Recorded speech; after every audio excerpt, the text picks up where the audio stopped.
And with me today, I have Matt Barrier, partner and kind of a director of lead gen. So we're going to be taking you through a presentation that talks about how you can leverage our products and our technology within the higher education space. All right, we'll go ahead and get started. So we are eltoro.com. We are an advertising technology company based out of Louisville. We have been in business for just about 4 years now, and most recently we won a global award from the Endeavor Group in Dubai, and we also won Emerging Company of the Year late 2015. So a lot of great things are happening centered around El Toro and this IP targeting technology. Now, we have been featured across the country in a number of different publications. Most recently, we were featured on entrepreneur.com and the Huffington Post for our work within the political space. We've run over 550 political campaigns, and the ability to leverage our technology in a one-to-one household fashion has been phenomenal in the political space as well as the higher education space. Now, when we talk about our technology, what you should know is that we view IP addresses completely different from every other company out there. What we're able to do is actually map a physical address to an IP address, which in turn will create a more relevant campaign. More relevant campaign will increase the engagement, and the more engagement, the higher the conversion rate. So when we talk about our campaigns, as you can see from those stats there, it's far more targeted, given the fact that we're able to leverage direct mail data, ACT score lists, CRM data, perhaps a lot of the info requests that you've been receiving via a paid search ad. So again, we are 100% cookie free, and we're talking about delivering banner and video ads using the IP address as the entry point, as opposed to online and cookie data, which Matt's going to talk a little bit about now. So yeah, just a quick story. My background, I come from the domain space. So previously, we would buy and sell domains like cars.com or remodeling.com to Home Depot, for example. And we would go to these traffic conferences and domain conferences, and there would be hundreds of companies there selling traffic. And you might have gotten an email that says, we'll send you 1,000 visitors for $10. We're talking about those guys. And we would buy this traffic and we would test it out. And we would notice that the visitors they were sending us, they weren't real people. They were just robots. And the more questions and the more we looked into this, we were finding that these robots didn't just die when they got to our site. They would go to other sites like Home Depot or ESPN, and they would get cookied by these sites. So these websites would drop a cookie for remodeling, and this robot would have a remodeling cookie. And we would actually find that some of these cookies would fill out weird contact forms and put a zip code in. And so they would also, these robots, get cookied with a zip code cookie. So the more research we did, the more we found that these cookies, or these robots with these cookies on them, they were getting mixed in, excuse me, to the traffic that everyone in the world is buying when you're buying on the open exchange through Google or any ad exchange. When you're buying based on, for example, zip codes, you're targeting not only people but the robots that have that zip code cookie on them. And if you're pulling the drop down for behavioral characteristics, or you want to target people interested in remodeling, we're finding that these robots are also mixed into this traffic that you're buying. So there's just a ton of non-human traffic out there. This slide really speaks to that, gives a nice visual. So I personally do a lot of work at home, and I'll go to sites, for example here, yacht.com, and do some research on different companies. Excuse me. And I'll get cookied by these websites. And as I browse the internet, I'll see all types of ads for sites that I've previously visited, but I am not in the market for a yacht. I'm not in the market for a car, these different sites I'm going to. So this logic here, as far as being cookied by a site that you go to, it doesn't necessarily mean I'm interested in a yacht. Just because I go to a yacht website, based on cookies, they think that maybe I own a yacht or am interested in one, versus how we like to operate. We like the hard factual data, the offline logic that we use. We take your database of prospective students that are interested in your university. Or, for example, there's a large segment of students out there that have they've applied for your school, but they haven't completed their enrollment. So we like to take that hard factual data. We know they're interested in your university. Let's get them through the funnel. Or, you have CRM list of ACT data, and you can give specific kids a certain grant based on an ACT score. So we like to go off that hard factual data and give someone at that specific home a relevant message. And as this slide says, we want to target John Smith at 123 Main Street because we know he owns a yacht, or we know he wants to go to school. And a lot of universities that we deal with, they're very big and on direct mail, and we're very huge proponents on that. What we've done, we've just taken that same approach of targeting a home with direct mail. We've just moved it online, and instead of sending someone a direct mail piece, we're sending them a banner ad directly to their phone or their computer while they're browsing the internet at home. And we're targeting, laptops, tablets, cell phones, anything connected to that Wi-Fi IP address at that specific home. They're going to see your university ad. So a lot of universities that I'm talking to now, I'm trying to get them to rethink the way they think about not only direct mail but digital online banner ads. And as you all browse the internet today, as you're going to different sites, don't think of those banner ads at the top and sides of the screens just as banner ads anymore. Start to think of those spots as these people's digital mailbox. The people you're trying to target, that is the new digital mailbox. With our technology, you literally have the opportunity to put your message literally front and center wherever these people go. And I mean, you talk about prime real estate. For the price of one direct mail piece, we can send 40, 50 impressions, 50 ads to that particular home, that prospective student and those parents over the course of a month. And we're finding that resonance that we're building, those additional impressions, is what's really moving the needle to get these people to finish their enrollment, or to just to apply to your school in general. So we've been talking about kind of the difference between online and offline logic and the ability to stop guessing and start knowing. And that's really how we're able to tie in this household level IP targeting. I like to use the example of a roulette table. And when you're doing behavioral, or contextual or editorial content targeting on display, you're trying to guess where your audience is going.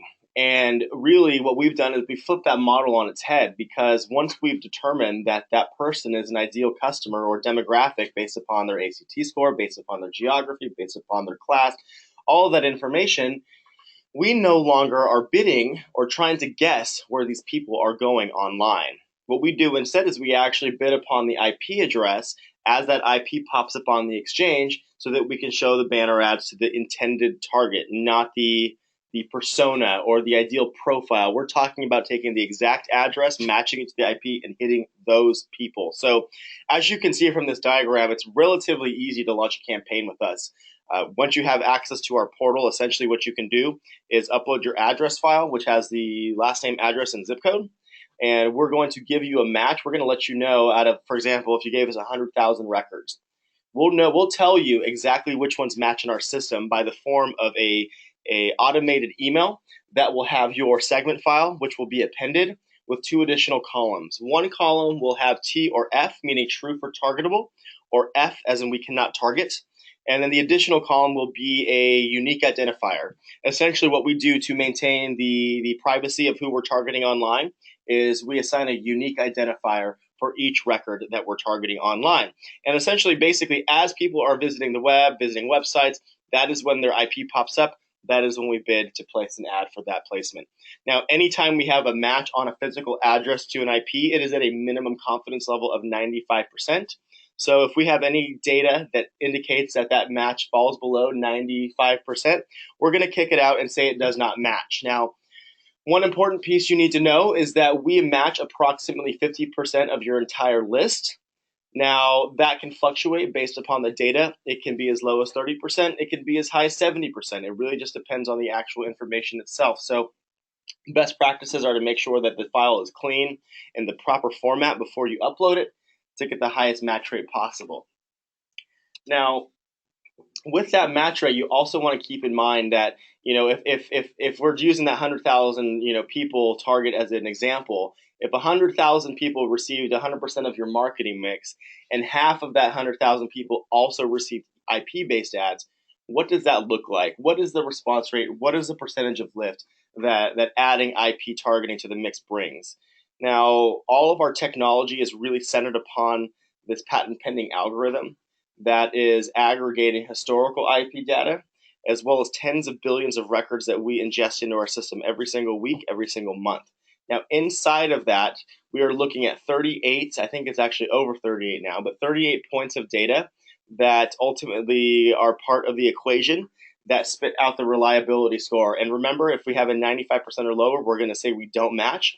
And if it's above 90%, we are going to say that it is a match. So again, by taking all that information, we are able to have a much better targeted campaign leveraging variable offline data that you guys have. Now, in terms of results, we're going to talk a little bit more in detail about the 350% uplift on University C. But as you can see from some of these click-through rates, University A, these are all white labeled. What's interesting about IP targeting within the higher education sector is it's almost like a secret weapon. It's very difficult for us to get any other colleges or universities to share their experience and how much they enjoy using this because it's such a competitive field. You're competing for less students every single year with more competition. So any way that a university or college is able to have a secret weapon, I'm noticing that they don't really want to share that. But that's really why you guys are here, so that you can kind of see what they're doing. As you can see, that 0.7 click-through rate is phenomenal. Obviously, there's a lot of stuff that plays into that in terms of the data, in terms of the messaging, in terms of what that conversion strategy is. But in this particular case, the rep was called by the admissions office and asked them to turn it off. Now, can we replicate that every single time? I hope so. But in reality, it really depends upon what you guys craft in terms of your strategy. Because remember, El Toro is the vehicle. We deliver the traffic. But in terms of the messaging, the strategy, the web content, that is really the university or college's responsibility. Now, as you can see from University B, we're able to reduce the recruiting spend by half and increase admission by 200%. So these are really great statistics that I'm sure you're scratching your head thinking, how do you replicate these same strategies and results for you? We're going to talk about some of those strategies and some of the best practices that we see using our technology in just a minute. But to talk about the advantage that El Toro really has within the higher education space, as I've kind of talked about, it's really about the fact that we have this targeting algorithm that is able to differentiate and identify matched IPs based upon physical addresses on the one-to-one level. There are other companies out there that get targeting down to a zone or cluster of homes, but it's really just a glorified form of cookie targeting. If you're not telling me who matches in my system and you can't tell me who purchased, you're not doing what we're doing, bottom line. Now, again, the use of offline data removes the guesswork. We're able to take this ACT data, this PRISM data, and know exactly who we're targeting and that it's the correct demographic. The CPM, there are cost per clicks and cost per lead programs out there for higher educations for lead gen. What we found is that actually the cost per thousand model is going to be less expensive for you guys, and we'll talk about what that breakdown is in just a second.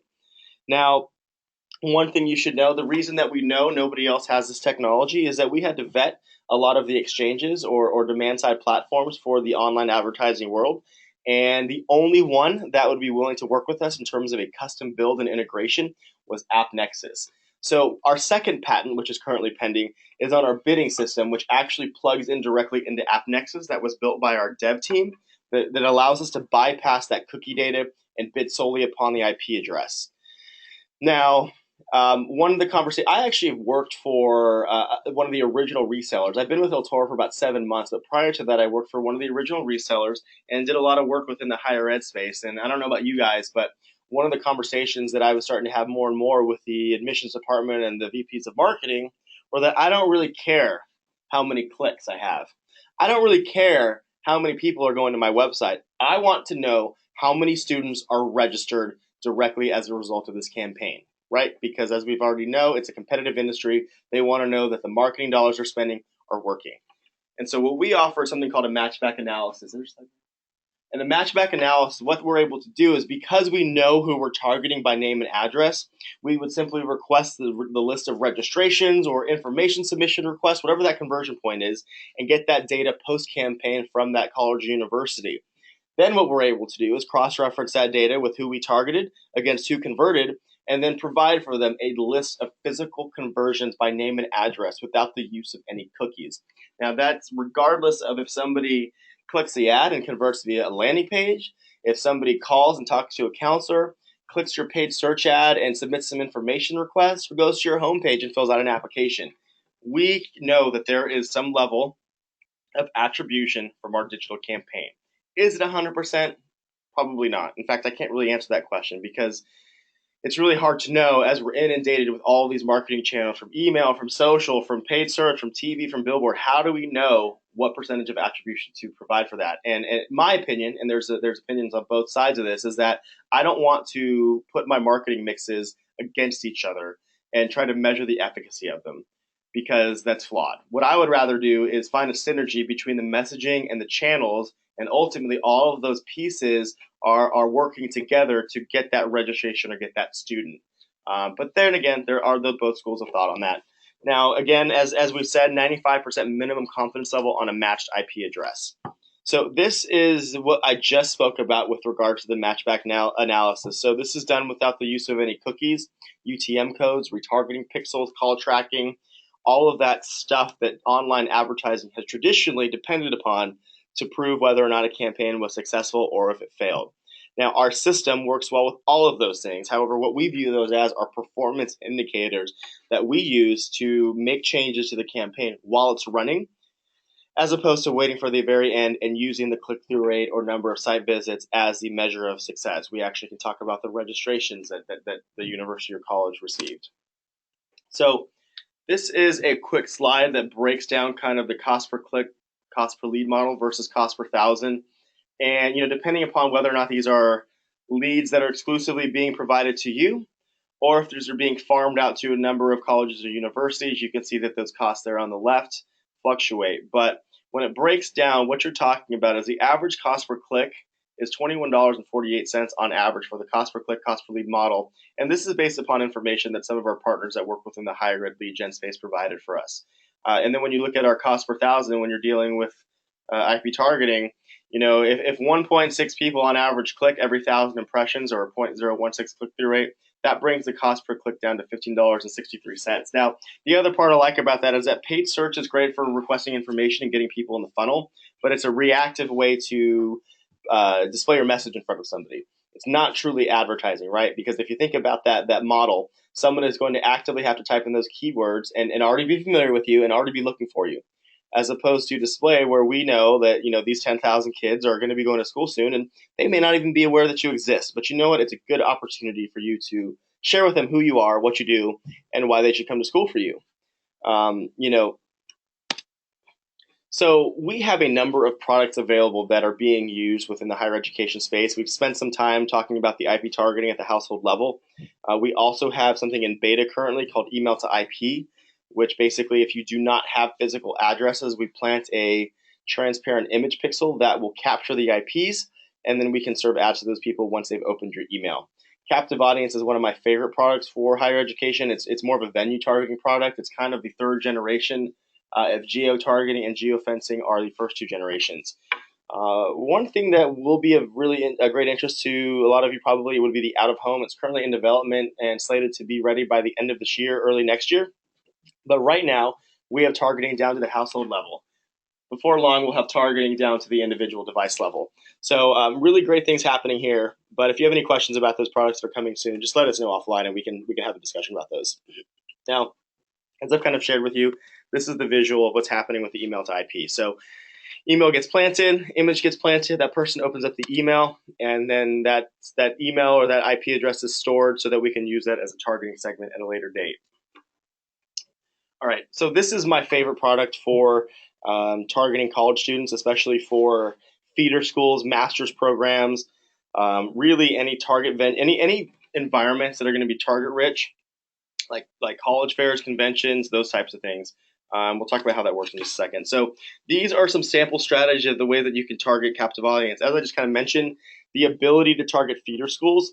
So if we know that there are 4 schools that are really high transfer rates for that college or university within that metro area, we can serve ads exclusively on those feeder school campuses that have messaging about transferring to that campus in a time when students are thinking about where they're going to go to school next. Geo-targeting just simply does not have the sophistication to be able to isolate the geography that you're looking to target. An example of how geo-targeting fails is that I live in Louisville, Kentucky, and my IP address through AT&T is hosted in Atlanta, even though I physically live in Louisville. Every ad I see at my home computers are for Atlanta. So they don't have the algorithm that we have, which is able to differentiate and then identify the correct IPs within that college or university, whether or not the hosting and the physical location are the same or different. You guys think about these NACAC events, college fairs, open houses. We have the ability to target these major convention centers or the hotels where all of these attendees are going to be staying. So when you think about an environment, it's like shooting fish in a barrel. If all of your fish are going to be in that particular barrel, it's going to be much easier for you to shoot them as opposed to going fishing in the deep sea ocean. So, if we know that all of these junior and senior students are going to be in a particular area focused on their education, that's a great opportunity for colleges, universities to be able to broadcast their message and have a proactive way to have a conversation with those people without them stopping by your booth or table. Targeting corporations. So UPS, Verizon, T-Mobile, a lot of these really big companies put a focus on continuing education to the point where they offer tuition reimbursement. Well, if we're targeting Verizon corporate office and Verizon offers tuition reimbursement, that seems like a pretty great ad to be able to put in front of all those Verizon employees, right? We do the same thing with military bases. We have the ability to recruit more students from military bases because we've mapped all those IP addresses. So I've talked to some schools that have some ROTC programs that offer full 4-year scholarships for military. And those are really great ads to put on those bases because, again, we know exactly who we're targeting, we know where they are, and we can have a very, very specific message and imaging going to those people. High schools. Okay, so the high school thing is probably one of the most commonly asked questions. Can you do it? The answer is sometimes. What's interesting about ad blockers is that I don't encounter ad blockers really in any other industry except for high schools, and I think that high schools are really just trying to protect students from the perils of advertising, which is interesting. But we take this on a case-by-case basis. Ideal, if we're going to be targeting high schools, we want to be targeting a large number of them because there may be some that have ad blockers, and it may be difficult to serve that inventory out. So I would not use targeting high schools as my lead. I would absolutely not do that. I would focus more on the transferring of students, the continuing education of students, the military stuff, the open houses, and especially the household level targeting, which should be the core of your strategy when you're using eltoro's technology. And here are some strategies that you can employ when using our household level IP targeting. So the ability to pair exact mailing lists with that direct mail piece allows us to extend the life and frequency of that campaign.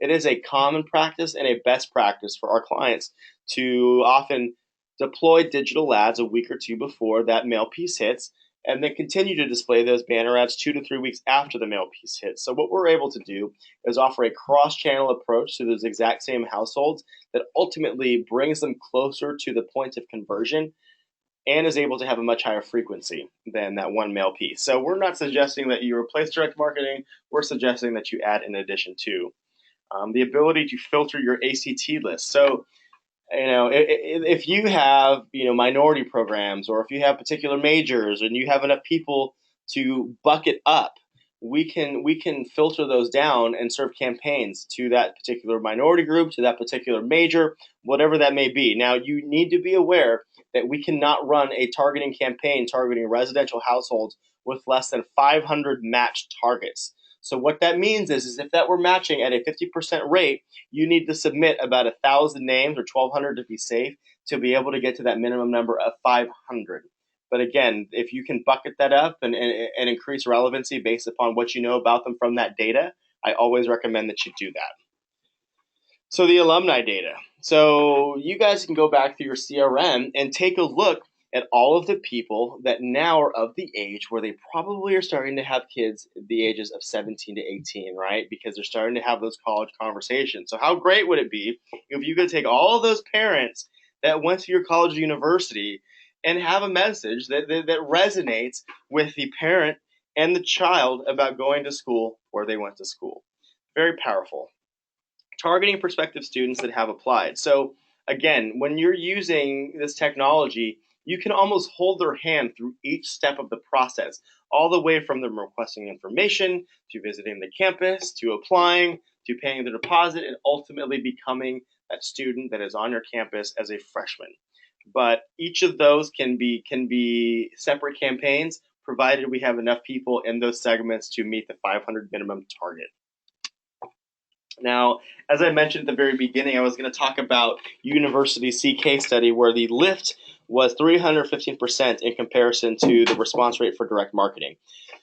So what we're talking about, if we're talking about students that get to come to an open house, the budget was $12,000. We matched about 12,000 of those names. We did not match about 14,000 of those names. This campaign served just about 500,000 impressions.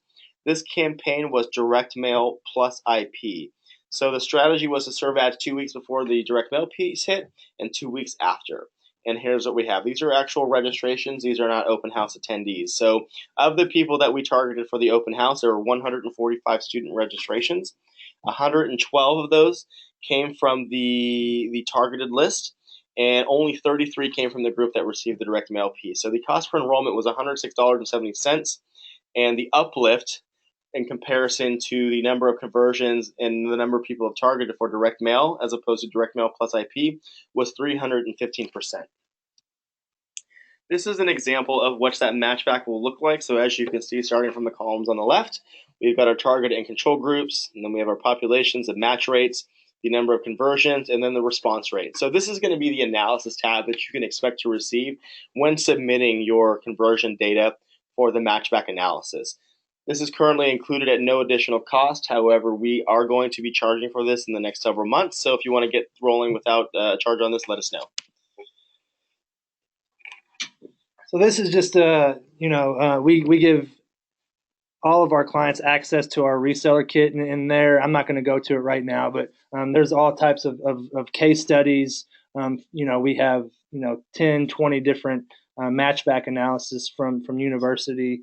We have white labeled digital marketing docs that you can send throughout your organization and the university there. You can white label those documents, download, whatever you need to do. Moten.com, this is a resource I like to share. It's a great national aggregate for digital ads that appear online by brand. So you can search some of your competing colleges or universities or some of the top national universities and kind of dial in with what they're using in terms of messaging, imaging, call to actions. Really great creative ideas. Unbounce, you guys may be using HubSpot, and I love Unbounce because there's a lot of great content in terms of how to optimize for conversion for landing pages. So those are just a few of the resources that I like to share when kind of talking to people right off the bat. But essentially, if you have any questions or want to know more information on how you can use this for your particular college or university, we would be happy to talk to you. You can either reach us directly there, numbers on the screen, or if you already have an account rep, you can get in touch with them directly. But at this time, I want to thank everyone for joining the call. I'm going to take a look and see if there are any questions. If you do have any questions, you can feel free to go ahead and submit those via the chat. Let's see here. So there's a question, how do I upload list? How does the process start? So basically, once we send you our MSA that all of our clients get and you send it back, we'll give you a login to the system. And it's a very simple process. It's as easy as you attaching, a document to an email, and you would upload your direct mail list to our system. And typically within a couple hours, you'll get an email back with that append rate. So it'll say, hey, we matched 54% of these homes to a good IP. And you'll get that same list back. And as Greg's mentioned a few times, the only difference on that list that you get back, there'll be a T and an F next to every single address. That just denotes the homes we can target T, that they're getting banner ads, and then the homes that we don't have enough data on to support that IP to home address correlation, they get an F for false. So there's your control group, is it the false? The homes we're targeting, T. Good question.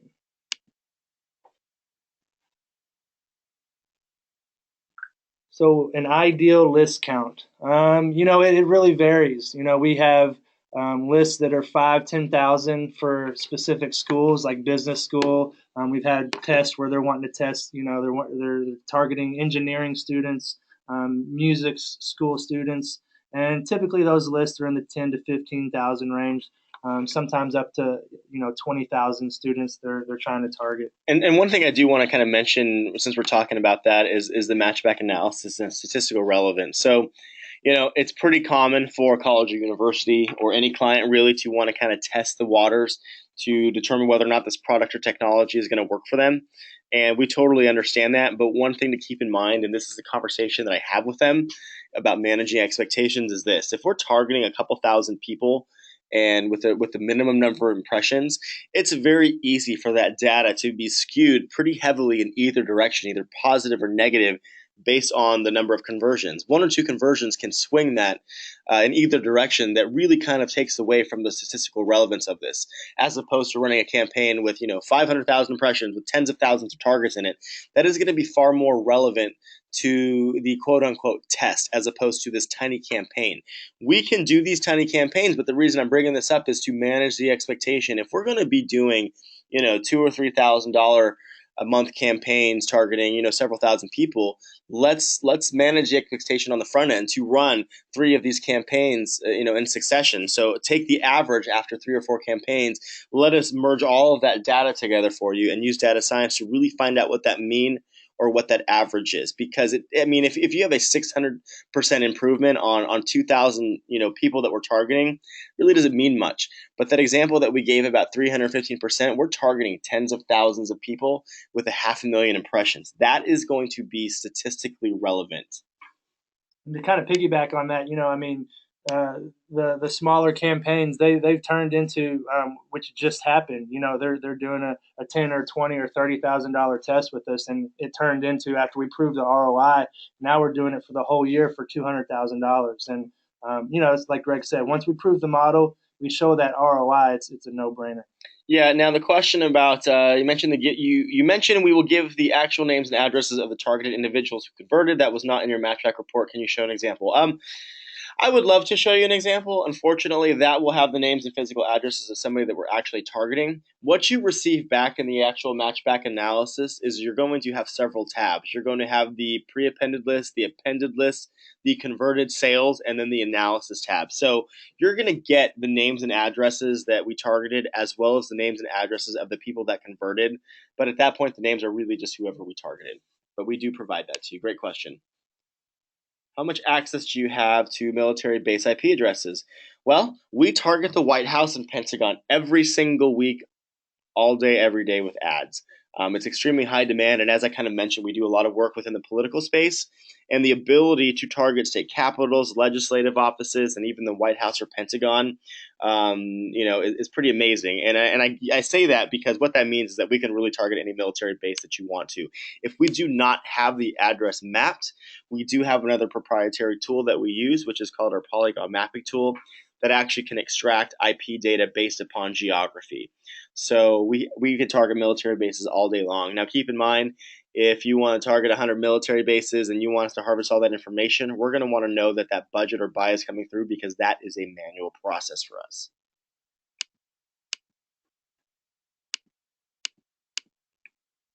So can you know what ID clicked your ads? So to know which actual home or student clicked the ad, no.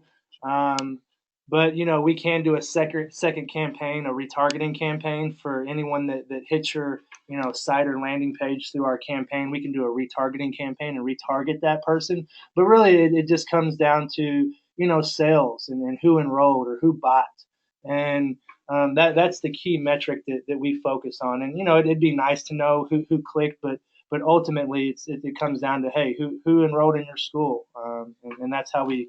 It's also a gray area within the personable identifiable information, and so we try to stay as far away from that gray area as possible. There are some web-based tools that can give you guys additional information in terms of the IP addresses that are clicking your ads. We just cannot provide you that information. Ability to target hospitals, patients, or employees. The answer is yes, we target hospitals quite a bit. However, we are going to be hitting that building. So potentially patients and employees would be able to see those ads. One particular strategy that a lot of hospitals use is if they're having open enrollment and there's a choice between two insurance providers, one competing insurance provider will often take over those IPs and advertise why people of that company should switch over during open enrollment to their provider. So where do our ads show? That's a good question.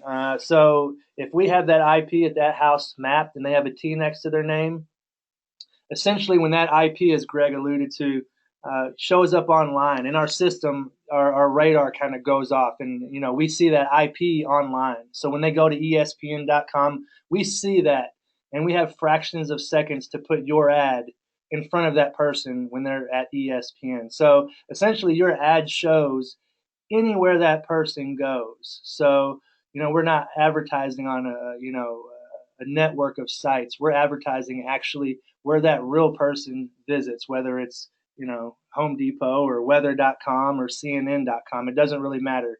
We're showing your ad wherever that person goes.